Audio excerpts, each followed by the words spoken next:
Hi everyone, Stjepan here after many games and a long time. I'm going to continue covering games from the Croatian League and from the Zagreb Cup, which I've been playing recently. So the last month or so has been full of training and preparation, and the Croatian League is played each Sunday. So far we played 4 rounds, and I have this issue that even though it's only one game per week, I have the same schedule as if I were playing a tournament. Therefore, I end up preparing the entire week and end up being just as tired as if I had a game every day. But that's just a brief intro. In any case, in round 1, I defeated an international master.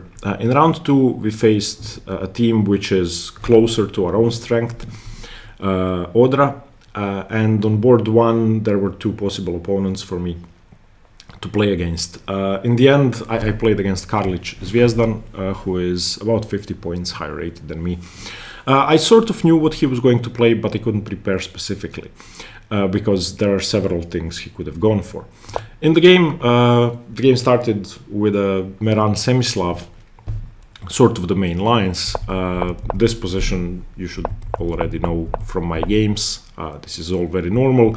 Here white could play several different ways, but my opponent played bishop d3, which is the main move, and after takes, bishop takes b5, excuse me, he can play 3 different moves: bishop d3, e2 or b3. Bishop to d3, which he played, is the main line. Now black can play bishop b7 or a6. I played a6. And here, castles, which my opponent played, is, I think, a mistake because it allows black to develop freely. The best move by far is pawn to e4, and it's the main line, after which black responds c5, and then white goes either d5 or e5. But my opponent castled. Also, it's possible to play a4 in this position. It's just as tricky. But castles leaves black without any issues, I would say. Black is perfectly equal now. Okay, c5. Of course, I want to develop my semi-Slav bishop to b7, and c5 is the only move I have to play before I can do that. And here, my opponent played a3, which again, it's a move I know, and it's not precise. The only way to justify castles is to play a4 here, which forces b4. And after b4, knight e4, bishop to b7, knight f6, knight f6, white has managed to create some disharmony on the queen side for black. Not enough for black not to be equal, but it's not as pleasant as it ought to be. So that's the way to justify castles. But after a3, which doesn't do anything basically, I don't want to play b4 unless I have to. b4 is a concession, which leaves my queen side weak. After a3, I have no problems. a3, in my opinion, is a waste of tempo. And there is no doubt that black is actually better now. Okay, so bishop to b7. A normal move. This has been played about 30 or 40 times, but again, black should have a slight edge. Queen b6. It's also possible to play bishop to d6. Both moves are fine. But I want a rook on d8, and if possible, a rook on c8 as well. Rook to d1, bishop to e7, normal. I don't want my bishop on d6 now when the rook is on d1, because takes, maybe my bishop could be loose. He played bishop to c2, reinforcing e4. Of course, if he plays e4 here, and e4 is a pawn break he has to play, then he loses a pawn. So bishop to c2. I castled, and he played e4. Now, the usual way to face e4 in positions like this is to play e5 to block this bishop. But here it's firstly it loses a pawn, and after takes, knight takes, e5 would be a huge strategic mistake because it would give up the f5 square. So for example, if I play e5, knight f5, probably white is much better. Okay, so after knight takes d4, there is a move which I could have played straight away, and that's knight e5. Basically, there will be no pins.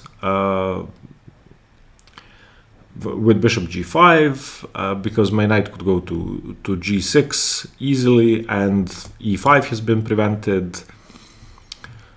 Maybe bishop c5 is coming. For example, bishop f4, which should be the best move, knight to g6, bishop to e3, for example, queen to c7, again a normal position, e5 has been prevented, and even if it's played, then my bishop on b7 opens up. Instead I played rook f to d8, which is still okay. Again, black should hold a slight edge. The reason for that is that I have a fairly natural attack with the two bishops. If my bishop comes to c5, my pieces should be more active than white's, and the pawn on e4 is actually a weakness for now, unless e5 can be played easily. And in positions like this, when the c-pawn has been traded off, e5 of course hands the d5 square to black, so e5 would be bad, I would say. As long as I can recapture with a piece, e5 should be bad. Of course, it does seem scary to leave my king sort of open like this, but knight f8 and you are never getting mated. I don't know who said that, but someone said that when you have a knight on f8 you cannot get mated, and that's true.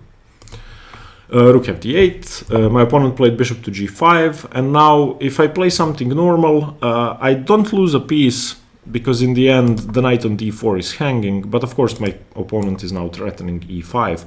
So for example, if I play rook c8, which is a move I would like to play, then e5, knight e5, queen e5, and I was calculating all of this, but it's just no good. I have a simple solution to the problem of e5.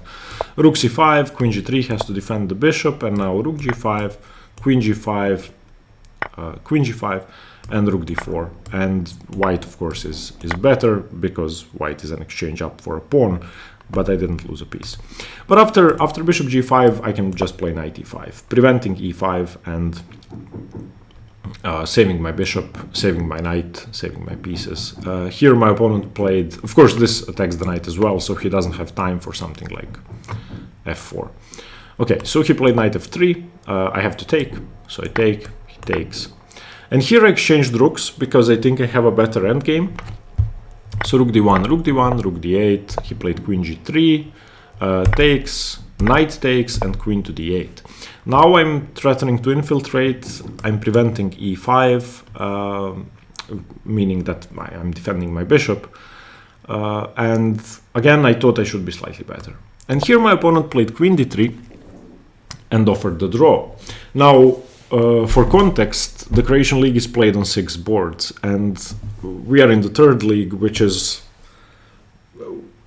well, too strong for our rating, I would say. Obviously, if I'm playing board 1, it's too strong for us, so a team result is very important. So when he offered the draw, I said, okay, can I have a look at the other boards? We had a draw on board 2, so 4 more boards were being played. I had a look around the room, analyzed all the positions briefly, concluded that with my draw, we win the match. If all the games had ended the way they should have, we would have won the match. And there is a way to win this position, or it's not that I didn't know how to play for a win, but it wasn't a clean win. I wasn't sure I was going to win, of course. And if I were playing in a tournament, I would have played on, but I accepted the draw because I'm playing for a team and it was important for my team to win. Now, first I'm going to tell you that one of my teammates messed up a position he could have won, which was definitely a draw, 4 on 4 on the king side and 1 bishop each. Same colored bishops, he ended up losing. So we drew the match.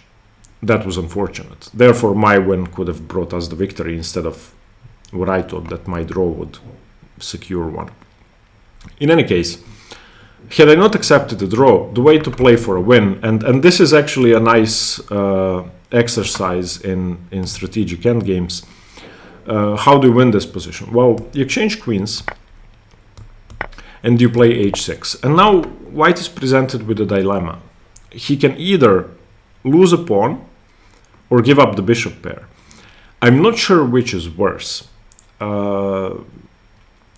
I have analyzed the game with the engine, and the engine thinks giving up a pawn is worse than giving up the bishop pair, but when I tried to win the position, it was actually easier to do it with the bishop pair than with white having lost his e4 pawn. So what can white do? Well, if white retreats the bishop, for example, bishop f4, I don't know, something like that, or let's say bishop h4, which seems more natural, then I just go g5, and once the bishop goes to g3, I just take. Okay, now if this is enough to win, then the way to win, again, excuse me, I have the bishop pair. The way to win will be to target this knight, take this pawn, or force this pawn to b4, and then reroute my bishop over here and take. So let's say white does the same thing without losing the pawn. So bishop f6, and now let's say b4. Again, the way to win is to dislodge this knight, target the a3 pawn, and push my queenside pawns. I cannot do much on the king side, obviously. So the way to continue is probably g5, taking up some space, and then marching my king into the position as far as it can go. The problem is that I would have to move my bishop first and somehow play f5 to give my bishop more scope, or more specifically to give my bishop the d5 square, because this way my bishop cannot get into the game. I could also consider bishop d8, bishop c6 and a5, but my opponent doesn't have to take. At least that way I have weakened the b4 pawn. So for example, let's say white does nothing.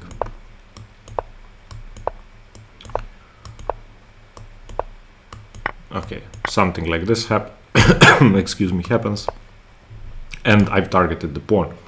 That's possible. I would have had to trade, but this should be winning with the bishop pair, although I'm not sure. But there were several ways to try and play for the win. That being said, the engine says black is minus 0.7, so it wasn't a sure win. In any case, I accepted the draw, which I was extremely upset about, as you can imagine, since we lost the match. Since we drew the match, excuse me, it was 2-2.